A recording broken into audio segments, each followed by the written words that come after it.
Hey everybody, welcome to Stories from Ukraine. And today we're going to be talking with Pastor Pavlo. He's from Lviv. His story is inspiring, heartbreaking, all at once. As you watch this video, you'll get a feel for what he's doing, but really quickly, what I learned from Pavlo is just the amount of pure need that there is, and he has turned his church into a refugee camp, and he's taken nearly 1,000 people at this point out of Ukraine or moved them to safety from the front lines to other places that are safer, either in the country or out. He's providing aid to other people around the area and then even into the front lines. So we're going to Ukraine with three goals in mind. First, we're going there to bring supplies, much needed supplies.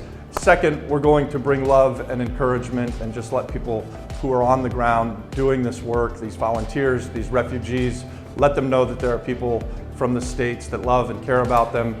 And then third, we're going to hopefully give a voice to as many people as we can. Anyone who wants to talk to us, whether they're a pastor, a refugee, or just a volunteer, we're going to be in and around Ukraine a little over 2 weeks.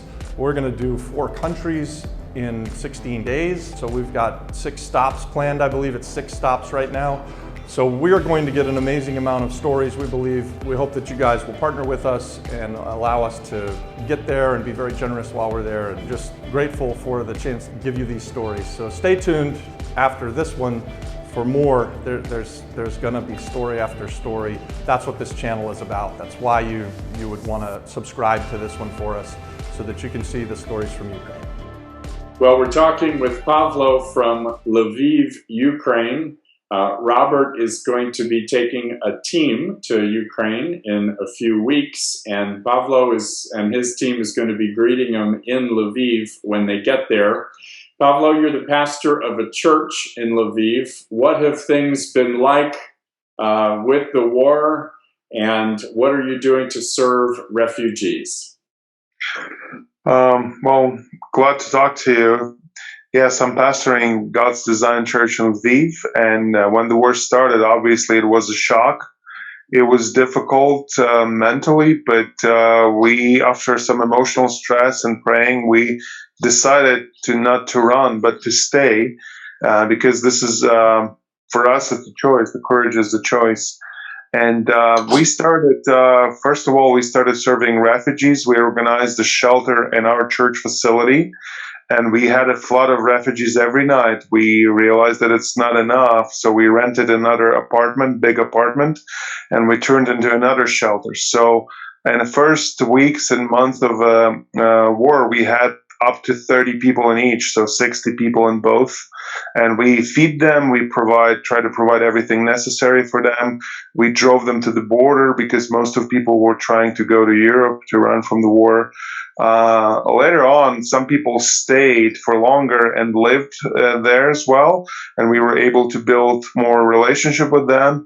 And for example, one of the guys who stayed for longer, he became volunteer now, and he said, as difficult as it was for me to leave my home and run from the war, I'm glad it actually happened because I met you guys, and through you, I started to see what God is like. And it was for him, he said he never seen that people would just do and love on people just like it is, without any interest in it. And we're praying for him, and he's very close to faith. He comes to Sunday church all the time, and actually other refugees as well, because they live there, but they want to be there, and they feel encouraged.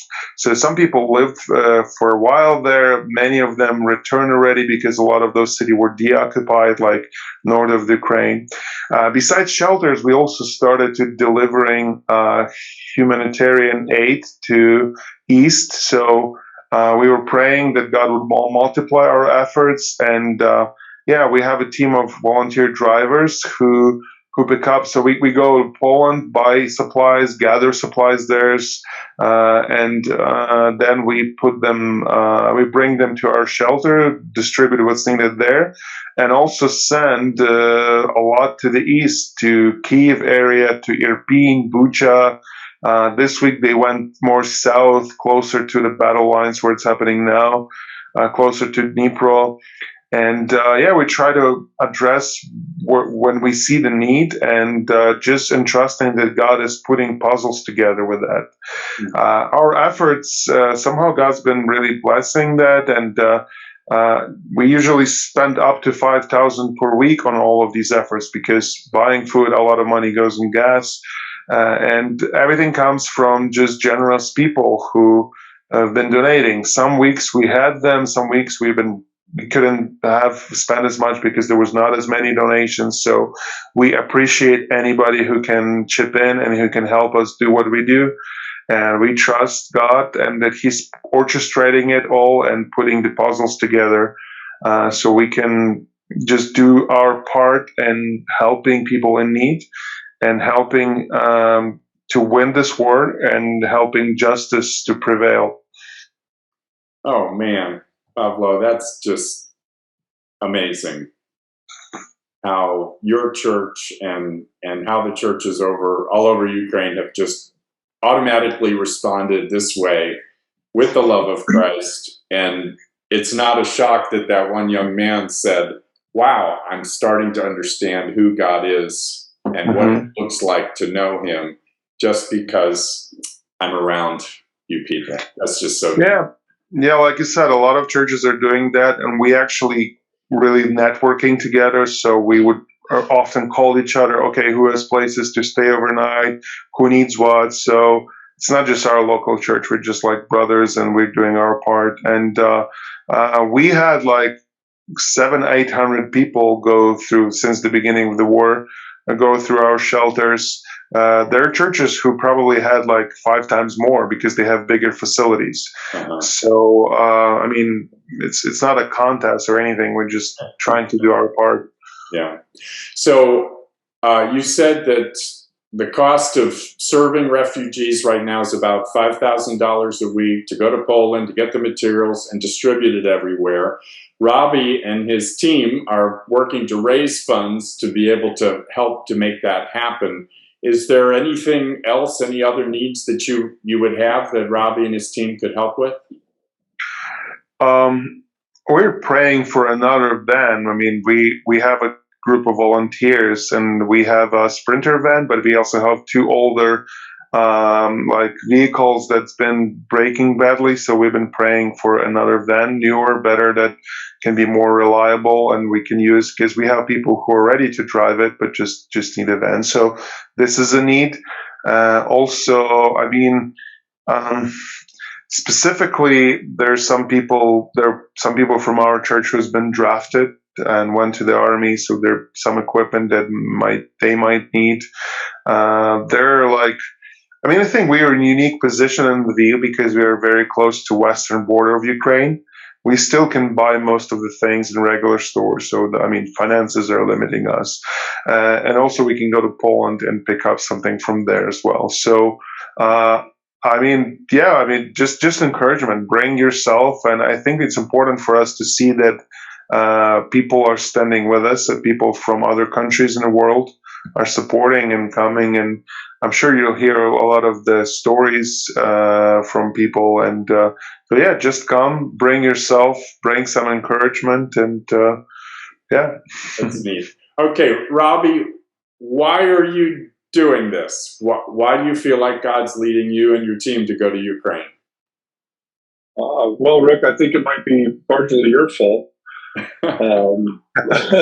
4 years ago, when we started on this path of saying yes to God, and we very quickly got involved with Raise Your Partners, and so been on a few mission trips in the area, not to Ukraine, but then right before the war, Rick, if you remember, we were having a conversation about there were 6 pastors that were known to your Raise Your Partners, and you and I were talking about what do we do to help these people get out of Ukraine. And each of the 6, and I don't know if Pavlo, if you were one of the 6, but I think that you are. They all individually decided to stay and serve in a similar manner to what you just described. And so God just put it on my heart that we want to do exactly what you said. We want to come alongside you and let you know that yes, there are people outside of Ukraine that are praying for you, and we care about you. We're just hoping to come and do whatever God has us to do, right? Like say yes to God and come and see how God's moving in this tragic time. So we hope to give a voice to some of the people that maybe are going through your facilities, if they would feel comfortable talking to us, and we hope to bring some supplies, and we'll be praying about that van. So maybe, who knows? We'll try and find some generous people that could possibly pay for a week here or there, and maybe we'll be praying about this van as well. And Thank you. man, it's inspiring to listen to you. Get to talk to you and meet you and hear what's going on there in Ukraine, and how God is using you and your church and all of the people that are around you. It's really inspiring. So thank you, and God bless you. Thank you. And sorry that we won't get to meet when I'm there. You're gonna be out. Well, maybe I'll try to do some. Well, we'll talk about this later. Hopefully, there'll be some chance to do that. Okay, that's great. Well, thank you again. I agree with Robbie, Pavlo. Thank you for all you're doing, and we're with you. Of course, our hearts break with the stories we've heard and the videos we've seen and everything. And Yeah. Robbie, I think it's great you're going. You're a man of action, and I think you will be a great encouragement to everybody you connect with. So thank you very much. Thank you. I appreciate that. Thank you, guys. Hey guys, thanks for watching the video. I hope you appreciated that, and we're just praying that you'll come alongside of us and partner with us. I know that we're asking for a lot. It's a big need over there. We just want to love and provide and come alongside and show God's love. So anything that you can do to help, click the link below. Stay tuned for more videos about Ukraine and what's going on during this time of war. And again, subscribe to the channel to follow our trip and to hear the stories of Ukraine. Thanks for watching.